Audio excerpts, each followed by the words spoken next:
আসসালামু আলাইকুম। উপন্যাস সঙ্গীন প্রণয়াশক্তি পর্ব ৬ লিখেছেন সুরাইয়া রাফা।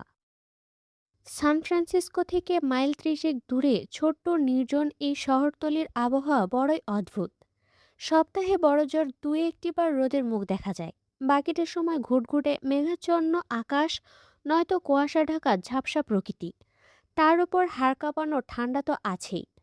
ঘরের মধ্যে কৃত্রিম তাপমাত্রা নিয়ন্ত্রণ ব্যবস্থা থাকায় সেই হিমধরা শীত ছুঁতে পারে না মানুষের শরীর। -0 ডিগ্রিতেও এদেশের মানুষের কর্মব্যস্ত জীবন অনড়। কিন্তু একা একা এভাবে রুমের মধ্যে বসে বসে ঠিক কতক্ষণ থাকা যায়? গত দুদিন ধরেই এভাবে কাটাচ্ছে ওরু। খাও দাও আর ঘুমাও। আপাও সকাল হতে না হতেই হসপিটালে ছুটে। কৃতিক বাড়িতে থাকা না থাকা একই কথা। সে কখন আসে কখন যায় সেই ধারণাটুকু পর্যন্ত নেই অরুর। তাছাড়া এই বদমেজাজি লোকের সাথে মুখ দেখাদেখি না হওয়াটাই ভালো। এক কথায় গুড লাক। রুমের মধ্যে এদিক ওদিক পায়চারি করছে অরু। অলস মস্তিষ্কটা ভাবছে কি করা যায়, কিভাবে সময় কাটানো যায়। তখনই গুরুদায়িত্ব মনে পড়ার মতোই মনে পড়ে যায় নিখিল ভাইয়ের কথা।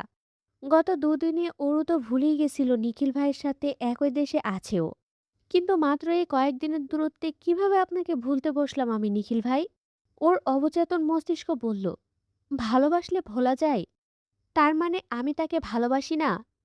না না, কি ভাবছি এসব? ভুলভাল চিন্তাদের দূরে ঠেলে দিয়ে নতুন ভাবনা সংযোগ করলো ও। যে করেই হোক নিখিল ভাইকে খুঁজে বের করব আমি।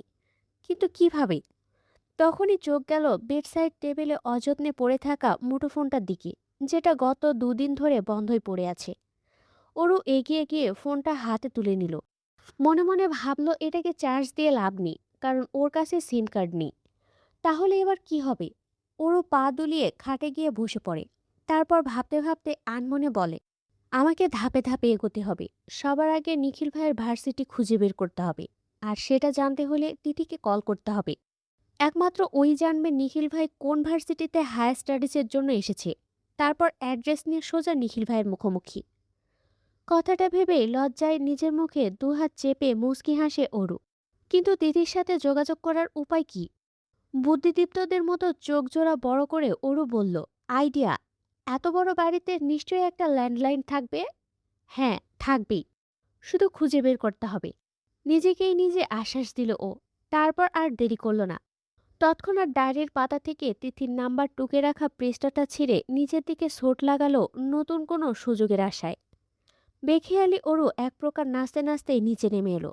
তবে শেষ সিঁড়িটা পেরোতেই ওর পায়ের উদ্যম গতি থেমে গেল। সে সাথে হাস্যোজ্জ্বল মুখটাও চুপসে গিয়ে থমথমে দৃশ্য ধারণ করলো। অন্ধকার হলরুমে কালকের মতোই ডিভানে বসে টি টেবিলের উপর দুপা তুলে বাইক রাইডিং ভিডিও গেম খেলছে কৃতিক। ওরও মনে মনে বিরক্ত হলো। এত বড় হয়েও সারাদিন ভিডিও গেম খেলে এই লোক। আশ্চর্য, অফিস টফিস নেই নাকি? আবার হতেও পারে কোটিপতি বংশের একমাত্র উত্তরাধিকারী মিস্টার কুম্ভকর্ণ। নিজের মনের কথায় নিজেই ঠোঁট টিপে হেসে ওঠে অরু।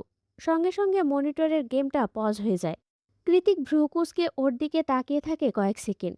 তারপর গম্ভীর স্বরে বলে, হোয়াট হ্যাপেন? এভাবে হাসছিস কেন?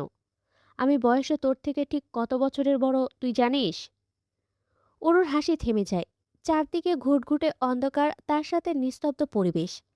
কেবল মনিটর থেকে আসা মৃদু আলো ছাড়া আর কোনো আলোই জ্বলছে না হলরুমে।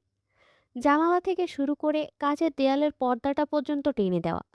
এমন পরিবেশে কৃতিকের রাগী আওয়াজ বেশ ভয়ানকই ঠেকল অরুর কানে। আর এই মুহূর্তে কৃতিক যে ওর দিকে চোয়াল শক্ত করে তাকিয়ে আছে, ব্যাপারটা ভয়ের ওপর যা থাকে সেখানে গিয়ে পৌঁছেছে। অরু এই নীরবতা ভাঙতে চাইল। তাই তো নিস্তব্ধতা কাটিয়ে রিনরিনে আওয়াজে বলল, আ আপনার অফিস নেই? কোন অফিস? এমা, কি বলছেন? আপনাদের company JK group? Wait, JK তার মানে কোম্পানিটা আপনার নামে, আর কালকে ওই ভাইয়াটা আপনাকেই ডাকছিল জায়ান্ট কৃতিককে ছোট করে জেকে। আঙুল নাড়িয়ে নাড়িয়ে অরুর করা বিশ্লেষণ কৃতিক শুনেছে কি শোনেনি কে জানে। ও আবারও মনিটরে নজর দিয়ে বলল, আমার সামনে একদম হাসবি না তুই। তোর হাসিটা বিশ্রী লাগে আমার। আর ওটা আমার নয়, তোর মায়ের অফিস। আর না আমি ওখানে বসি। তুই চাইলে অবশ্য বসতে পারিস। ওরও মনে মনে ভরকায়, কি বলে এই লোক? আমি কেবল কলেজ পাশ করে অ্যাডমিশন নিলাম। উনি কি ঠাট্টা করছেন? মানুষ এত সিরিয়াস ফেস নিয়েও ঠাট্টা করতে পারে? অদ্ভুত। অরু আর ঘাটায় না কৃতিককে, বেশি ঘাটালে হুট করে কি জানি কি অপমান করে বসে, তার ইয়ত্তা নেই। তাই অরু কথা ঘুরিয়ে বলল, বলছি যে লাইটটা জ্বালাতাম, একটু কাজ ছিল। নো। সচকিত জবাব আসে কৃতিকের দিক থেকে। কিন্তু কেন? আমার অন্ধকার ভালো লাগে, তাই। যা করার এই অবস্থাতেই করে যা। হালকা নিঃশ্বাস বেরিয়ে এলো অরুর বুক চিরে। কৃতিক বলেছে মানে সে কথা এক চুলও নড়বে না। তাই অন্ধকার হাতড়ে ল্যান্ডফোনের সামনে গিয়ে সফেদ কার্পেট বেছানো মেঝেতে বসে পড়ল অরু। কাগজ থেকে খুব সাবধানে নাম্বারটা টুকে কল লাগালো তিথির নাম্বারে। কয়েকবার রিং পড়তেই কল ধরেছে তিথি। বাংলাদেশে তখন রাত 10টা কি 11, তবুও কথা শুনে মনে হচ্ছে ঘুমে কাতরাচ্ছে তিথি। তিথি, আমি অরু বলছি, কেমন আছিস? তিথি চমকায়।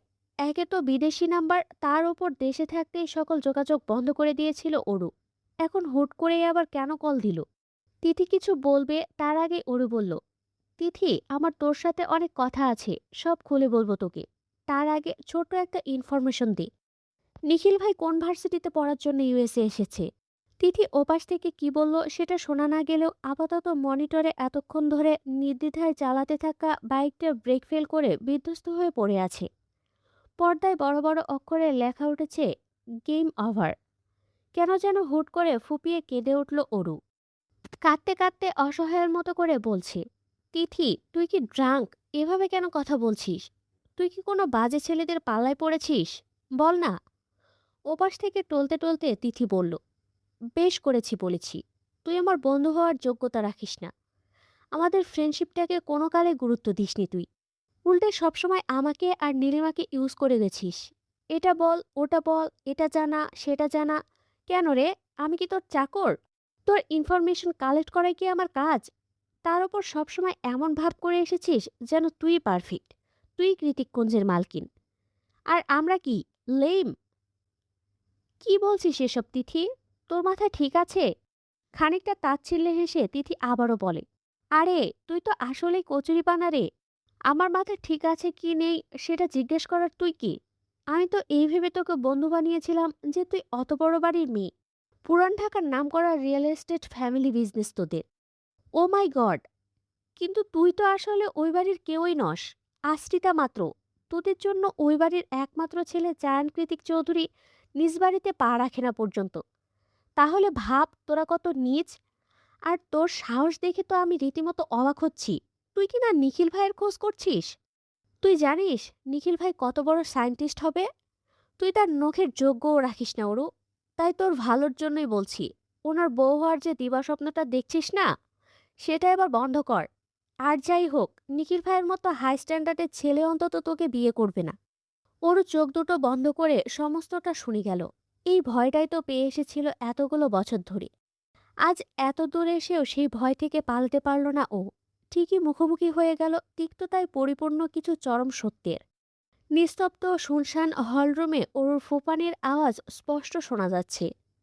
ওরও কান্না ভেজা গলায় আবারও একবার তিথিকে অনুরোধ করল, প্লিজ তিথি, তুই আমাকে যা খুশি বল, আমি শুনবো। শুধু নিখিল ভাইয়ের ভার্সিটির নামটা বল প্লিজ। তুই না বললে আমি আর কোনোদিনও নিখিল ভাইকে খুঁজে পাবো না। রিডিকিউলাস। ওপাশ থেকে এতটুকুই শোনা গেল। তারপর শুধু কল কেটে যাওয়ার পিক পিক আওয়াজ হলো। ওরুর কি হলো কে জানে। আশেপাশে কে আছে কে নেই কোনো কিছু তোয়াক্কা না করে কল কাটতেই হু হু আওয়াজ করে কেঁদে উঠল। হয়তো নিজের ঘনিষ্ঠ বন্ধুর কাছ থেকে এই তিরস্কারটা মোটেই হজম করতে পারেনি ও। অন্ধকারে ঢাকা বন্ধ ঘরে সেই কান্নার আওয়াজ বড়ই ব্যথাতুর শোনালো। লম্বা সিল্কি চুলগুলো পুরো মেঝে জুড়ে ছড়িয়ে আছে। দুহাত মেঝেতে রেখে তাতে নিজের ভর ছেড়ে দিয়ে অনর্গল কাঁদছে অরু। কান্নার তোপে শরীরটা বারবার ঝাঁকি দিয়ে উঠছে। সেই তালে তালে মৃদু রিনঝিন শব্দ করছে পায়ে আটকে থাকা নুপুরজোড়া। পেছন থেকে ওর কালো মেঘের মতো ঘন চুল দেখে যে কেউ বলবে ডিজনি প্রিন্সেস রূপাঞ্জেল তার সবচেয়ে দুঃখের সময় পার করছে। কিন্তু সবার দৃষ্টিভঙ্গি এক নয়, ধ্যান ধারণাও এক নয়। কারো ক্ষেত্রে হৃদয়টা হয় বরফের মতোই নির্জীব আর অনুভূতিহীন। সামান্য কান্নাকাটি দিয়ে সেই বরফ গলানো দুষ্কর। এই যেমন ওরুর কান্নাকাটিও পাশের ডিভানে বসে থাকা কৃতিকের হৃদয় ছুঁতে পারল না। ও হুট করে একটা অদ্ভুত কাজ করে বসলো। নিজের জায়গা ছেড়ে উঠে এসে অরুর হাতে হ্যাঁচকা টান মেরে ওকে জোর করে দাঁড় করিয়ে দিল। তারপর ওই হাত ধরে টানতে টানতে দরজার বাইরে বের করে দিয়ে বলল, আউট। ওরও কিছু বুঝে ওঠার আগেই শব্দটা উচ্চারণ করে ধাপ করে দরজা আটকে দেয় কৃতি। তারপর ভেতরে গিয়ে মেঝেতে পড়ে থাকা কাগজের টুকরোটা তুলে হাত মুষ্টিবদ্ধ করে, পকেট হাতড়ে ফোন বের করে কাউকে কল লাগায়। আমি একটা নাম্বার ফরওয়ার্ড করছি তোকে, এর A to Z সব ইনফরমেশন চাই, অ্যাজ সুন অ্যাজ পসিবল। বাইরে এলোপাথারি ঠান্ডা হাওয়া বইছে। শুধু ঠান্ডা বললে ভুল হবে, মারাত্মক ঠান্ডা। আকাশটাও মেঘাচ্ছন্ন, যখন তখন বৃষ্টি চলে আসতে পারে। এত ঠান্ডা সয়ে অভ্যাস নেই অরুর। তার ওপর ওর পরনে কোনো শীতের কাপড়ও নেই। এক কথায় যান যায় যায় অবস্থা। অরু একটু সময় নিজের কান্নাকাটি থামালো, তারপর দু হাত দিয়ে সজোরে দরজা ধাক্কাতে লাগলো। কৃতিক বয়সে অরুর চেয়ে অনেক বড়। তার ওপর সম্পর্কটা এতটাও সহজ নয় ওদের, তাই কখনোই কৃতিককে কিছু বলে ডাকেনি অরু। কিন্তু এই মুহূর্তে একটু দ্বিধা নিয়ে ডাকতে শুরু করলো ও। ভাইয়া, কৃতিক ভাইয়া, দরজা খুলুন না, আমি ঠান্ডায় জমে যাচ্ছি তো, ভাইয়া। ওপাশ থেকে কোনোরূপ প্রতিক্রিয়া এলো না। এভাবে ঠিক কতক্ষণ ডেকেছে মনে নেই অরুর।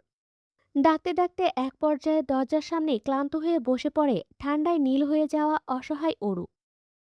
হাইওয়ে ধরে এগোলে রাস্তার এক পাশে পেট্রোল পাম্প আর অন্য পাশে ম্যাকডোনাল্ডসের বিশাল ক্যাফেটেরিয়া। এই ছোট্ট শহরটা বেশ নীরব। তার চেয়েও নীরব এই স্টেটটা। যে কয়েকটা ফ্যামিলি আছে তারাও বৃদ্ধ বৃদ্ধা, নয়তো কৃতিকের মতো একঘেয়ে। মোদ্দা কথা, যারা কোলাহলমুক্ত নিরবিচ্ছিন্ন জীবন পছন্দ করে তারাই এই স্টেটে থাকে। নয়তো সান ফ্রান্সিসকো থেকে এতটা দূরে এমন নির্জন পরিবেশে সারাদিন কাটিয়ে দেবার মতো অযথা সময় কারোরই নেই।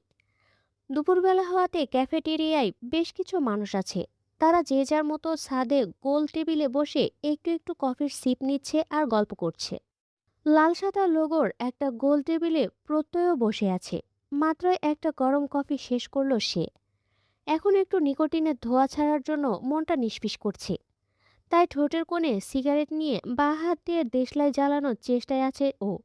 তখনই ম্যাকডোনাল্ড লোগোর টি শার্ট পরিহিত একটা ব্রাউন স্কিন টোনের মেয়ে এসে ওর সামনে দাঁড়ালো। ঠোঁটের ভাঁজে একগাল হাসি টেনে বলল, sorry sir, smoking is not allow. প্রত্যয় মাথা তুলে একবার চাইল। হুট করে, একদম হুট করে চোখে চোখ রাখলো, অতপর হারিয়ে গেল। মেয়েটা সাদা ফ্যাটফেটে চামড়ার নয়, বরং দুধে আলতা রঙের মায়ায় ভরা চেহারা তার। প্রশস্ত হাসিতে স্নিগ্ধতা যেন উপচে পড়ছে ওর। ডাগর ডাগর চোখে কোনো কৃত্রিম সৌন্দর্য নেই। চোখের নিচের সূক্ষ্ম ডার্ক সার্কেলটাও তার সৌন্দর্যের সামিল। প্রচণ্ড ঠান্ডায় ক্যালিফোর্নিয়ার মানুষের যখন দিনাতিপাত করাই দুষ্কর, ঠিক তখনই প্রত্যয় আবিষ্কার করলো এক অজানা উষ্ণতায় ছেয়ে যাচ্ছে ওর হৃদয়ের কানায় কানায়। নিষ্প্রভ তাকিয়ে থাকতে থাকতে ঠান্ডা হাওয়ায় ওর চোখের কোণে জল জমে গিয়েছে। তাও মনে হচ্ছে এটা শীত নয়, বসন্ত। এটা বরফ গলা হাওয়া নয়, বরং বাসন্তিক মন মাতানো হাওয়া। লোকটা এক ধ্যানে তাকিয়ে আছে দেখে এবার একটু ইতস্তত হয়ে হাত নাড়ালো অনু। Hello sir. প্রত্যয়ের ধ্যান ভেঙে যায়। ও তৎক্ষণাৎ হুড়মুড়িয়ে সিগারেটটা ডাস্টবিনে ছুঁড়ে ফেলে দেয়। Thank you sir. মুখে এক চিলতে সুশ্রী হাসি ঝুলিয়ে রেখে অনু চলে যায় অন্য কাস্টমারের কাছে। প্রত্যয় বলতে চাইল, তুমি এমন করে আর কারো সামনে হেসো না অপরিচিতা। তোমার এই মনোমুগ্ধকর হাসিটা আমি, হ্যাঁ, আমি কেবল একাই উপভোগ করতে চাই। কিন্তু ও পারল না। তার আগেই অন্য পাশ থেকে তর্কাতর্কির আওয়াজ ভেসে এলো। প্রত্যয় খেয়াল করলো অনুকে ওরা কিছু বলছে। ভারী শরীরের গুন্ডা মতো একটা সাদা চামড়ার লোক। দেখেই মনে হচ্ছে টাল হয়ে আছে। স্মোকিং না করতে বলায় লোকটা ভীষণ চটে গিয়েছে অনুর উপর। অযথা ইংরেজিতে গালাগাল করছে। এক কথায় দুই কথায় সব মানুষ জড়ো হয়ে গিয়েছে ওদের কাছে। ক্যাফেতে এই মুহূর্তে অনু আর ওর শিপমেট ডেইজি ছাড়া কর্তৃপক্ষের কেউ নেই। তার উপর অনু 2 দিন হলো জয়েন করেছে মাত্র। কিভাবে কি সামাল দেবে কিছুই বুঝে উঠতে পারছে না ও। এক পর্যায়ে লোকটা রেগে গরম কফির মগটা ছুঁড়ে মারে অনুর দিকে। আকস্মাৎ ঘটনায় চোখজোড়া খিচে বন্ধ করে নিল অনু। 1 সেকেন্ড 2 সেকেন্ড করে প্রায় 30 সেকেন্ড অতিবাহিত হয়ে যায়। শরীরের চামড়ায় গরম বিভৎস কোনো কিছু অনুভব করতে পারল না ও। ব্যাপারটা কি হলো বুঝে উঠতে ভয়ে ভয়ে চোখ খুলে অনু দেখতে পায় একটু আগের সিলভার কালার শার্ট পরিহিত সেই লোকটা ওকে নিজের বাহুতে আড়াল করে চোখ মুখ খিচে দাঁড়িয়ে আছে। তার মানে কফিটা কি ওনার শরীরে পড়ল? High high! অনু ব্যস্ত হয়ে কিছু বলতে যাবে তার আগেই লোকটা ওর দিকে একরাশ মায়া চোখে তাকিয়ে বলল, আর ইউ ওকে? রিমঝিম বৃষ্টি আর বাজ পড়ার ভয়ানক শব্দ কানে আসতেই ঘুম ছুটে গেল কৃতিকের। হাত দিয়ে নিজের চুলগুলো ব্যাকব্রাশ করতে করতে উঠে বসলো ও। ঘড়িতে তখন বিকেল 4টা। তখন অরুকে বাইরে রেখে এসে কাউচে শুয়ে কখন যে ঘুমিয়ে গিয়েছিল টের পায়নিও। অরু! কথাটা মাথায় আসতেই নিজের চুল নিজেই খামচে ধরল কৃতিক। ও নো! মাথা থেকে বেরিয়ে গেছিল। মেয়েটা ঠিক আছে তো?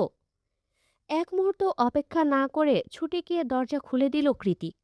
দরজার সামনে দু হাঁটুতে মুখ গুজে বসে আছে অরু। চেতনা আছে কি নেই বোঝা যাচ্ছে না। বিদ্যুৎ গতিতে থরথর করে কাঁপছে ওর ছোট্ট শরীরটা। সে সাথে জোর তালে নিঃশ্বাস ফেলছে। দেখে মনে হচ্ছে শ্বাসকষ্ট হচ্ছে। মাত্রাতিরিক্ত ঠান্ডায় ফ্যাকাশে নীলবর্ণ ধারণ করেছে পুরো শরীর। অরুর এ অবস্থা দেখে আড়ালে দীর্ঘশ্বাস ত্যাগ করল কৃতিক। তারপর আলগোছে বাচ্চাদের মতো করেই নেতিয়ে পড়া অরুকে দুহাতে তুলে নিল নিজের কোলে। ওর শরীর স্পর্শ করতেই চমকে ওঠে কৃতিক। বরফের মতোই ঠান্ডা হয়ে আছে শরীর। আরেকটু দেরি করে দরজা খুললে কি হতো কে জানে।